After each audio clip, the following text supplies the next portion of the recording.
As a substitute teacher in Los Angeles, each time I walk into a classroom at a new school, I walk into a manifestation of a different community. Each classroom is unique with a mix of personalities and preferences, but each one is working on a similar combination of academic subjects and social emotional learning skills. To put it another way, third grade in a district school in Culver City is not that different from third grade in a district school in Brentwood. In Los Angeles, the district educates over 500,000 children in over 1,000 schools. And it amazes me when I stop to think about it. They're able to create a sense of a community across all these schools, meaning no matter which school I walk into, I know more or less what to expect. The same classroom with 2 light switches, a whiteboard, a projector, student work on the walls, a teacher's desk, and all the student desks lined up in either small groups or in single file rows. And there's a reading corner and a special place for iPads and backpacks and homework folders and a job chart, a schedule with different subjects including recess and lunch, one subject carefully following the other. More than taking into account this shared physical space and the shared daily schedule, it is my job as their guest teacher to create a sense of community for students and others in the classroom. Whether I'm there for a day or a week or a month, a key way to create community is by having a routine. When I walk in, I know the first thing I'll be doing is introducing myself and then using the task of taking roll to simultaneously learn the names of all the students. This name learning is crucial to creating community. It makes children feel recognized, and it is a sign that their teacher cares. I try to learn their names as quickly as I can. Sometimes students correct me and I repeat their names with their corrections. And it sometimes might take a few tries, but sometimes they'll say to me, "That's the first time a teacher said my name right."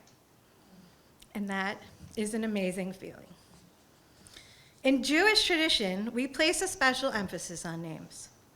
In this week's Parsha, Vayishlach, our ancestor Jacob's name was changed because of an experience with an angel.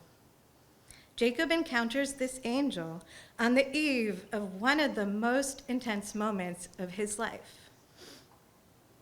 After 20 years, after a falling out with his brother Esau, the time has come for them to finally cross paths again. Jacob is afraid of meeting Esau, afraid of what he will do to him and his family.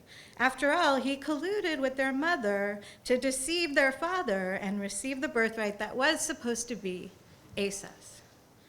On the way to meeting Esau, after sending him gifts and after dividing his family in two so as to save one half, in the middle of the night, Jacob wrestles an angel, and because of this spooky experience, he has his name changed to Israel, one who wrestles with God. The Jewish people, descendants of Jacob, become known as the children of Israel. But Jacob never completely loses his first name. When he goes to bury his father, he's known as Jacob. And in our liturgy, each time we say our Amidah prayers, he is often Jacob, or in Hebrew, Yaakov. Elohei Avraham, Elohei Yitzchak, Elohei Yaakov, the God of Abraham, the God of Isaac, and the God of Jacob. But let's back up. Shortly after Jacob's second name is bestowed, the two brothers meet, embrace, and then they part ways, going on to continue living their separate lives with their separate communities. My question is, why couldn't they live together? Why couldn't they be part of one community instead of living as two separate communities? The Torah seems to be quite content with the fact that instead of fighting, the brothers were peaceful and tolerant. But what about something more than mere tolerance? What about reintegration into each other's lives? Perhaps the defining story of the Jewish people starts here, with brothers who just can't get along. One brother we claim as our ancestor, the other is the ancestor of a different people. Or perhaps our story starts later, with our collective slavery and escape from servitude by a leader who grew up separate from the rest of us and separate from his brother within the walls of a palace. Or perhaps our story starts hundreds of years later with the destruction of the temples by the rivers of Babylon, where we sat down and there we wept when we remembered Zion. We have been telling a story of painful family dysfunction, of enduring resilience over and over again. Here's one version from the Babylonian Talmud tractate Gittin. During the 1st century, under the Roman Empire, a wealthy man was having a party, and he sent an invitation to his friend Kamsa. But it was accidentally sent to someone he didn't like and didn't want to invite Bar Kamsa.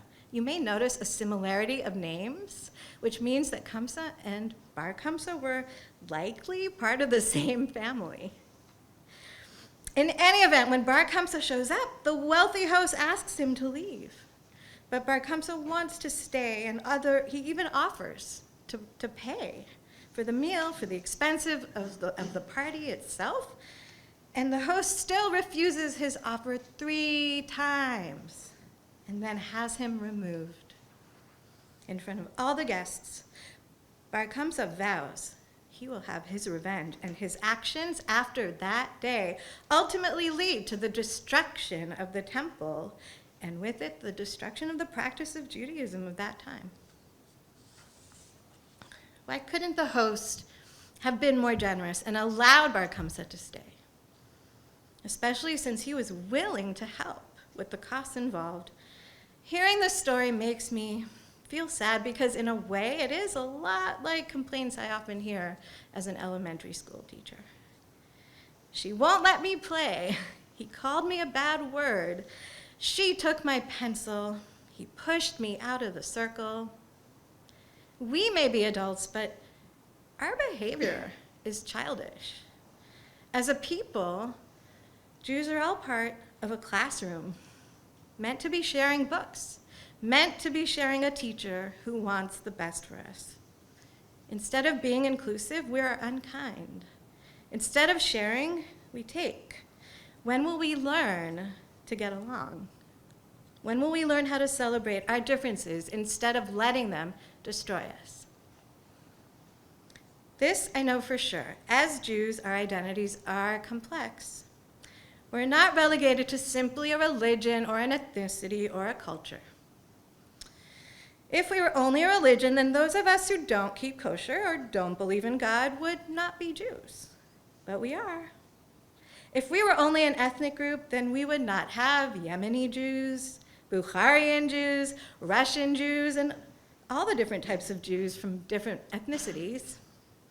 But also, we wouldn't be able to convert into Judaism, but we do have ethnic and racial diversity, and we are composed of many Gerei Tzedek, righteous converts. If we were only a culture, then Jewish food and humor would be the same in every Jewish home. But whether we like it or not, it isn't. What are we? We are a people with a collection of stories, philosophies, and history that gives us a unique worldview. Our canon of Jewish literature is found in every Jewish community. It's set up like the classrooms I talked about earlier.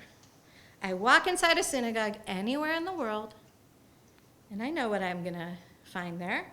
There's seats arranged for praying. There's going to be a bima and an ark. There's going to be an eternal light or a ner tamid hanging from above. I may not be able to sing with the same melodies in every place or have the opportunity to eat cholent everywhere, but I will use the same text and the same narratives anywhere that I go. We are all part of the same family, but sometimes we forget that, and we need to relearn it. Maybe we can take one step towards that goal together. Perhaps it starts with learning each other's names, all of our names, including our childhood names, nicknames, middle names, family names, and preferred pronouns if we have them. Learning our community members' names and how we prefer to be addressed is the doorway to learning each other's personal histories and identities. And learning each other's identities, even just a little bit, is the first step towards being a more inclusive community. So I'll start. My name is Shanee B Michaelson. I grew up in the only Persian, Ashkenazi, Iranian, American, Jewish family in Canoga Park, California, which is in the San Fernando Valley on the outskirts of Los Angeles. Now I'd like to ask you to take name learning one step further. Remember what I said earlier about walking into a synagogue and knowing what to expect? Let's flip that around. When someone walks into our community, our synagogue, what can they expect? Not in terms of liturgy or text, but in terms of welcoming. How do we want to work together to create a more welcoming community? I think it's important to keep a welcoming spirit going in new ways, to appreciate what we have here and to be open to building more. In general, it may be difficult for groups of people to work together sometimes. As I mentioned about my school-age students, they didn't always get along. One day, I surprised them with a special exercise. I wrote each of their names down on a Post-it note, and I gave instructions. Everyone would get a Post-it note, and no matter whose name they received, they would write something that they truly appreciated about that person. The class followed my directions. Then I gathered the notes and I read them just in case, but nobody wrote anything mean. I handed the Post-it notes back to the person to whom they belonged, and there was a collective happiness in the room. A few students stuck the notes on their desk as a reminder. It meant something to them. That day, our class, room 27, became a community, a family, a brotherhood, sisterhood. Psalm 133 says, Hine ma tovu manayim, shevet achim gam yachad. How good and how pleasant it is for brothers and sisters to sit together. Rather than being like the Kamsas and Bar Kamsas of the world, refusing to allow a human being a place at the table, we should be the ones inviting others in. So let's all take a moment to appreciate each other. Appreciate who we are and what we do in the community that we build, which can only be built together, day by day, week by week, and all year long. Turn to someone next to you and tell them you're glad they're here. And have a Shabbat Shalom.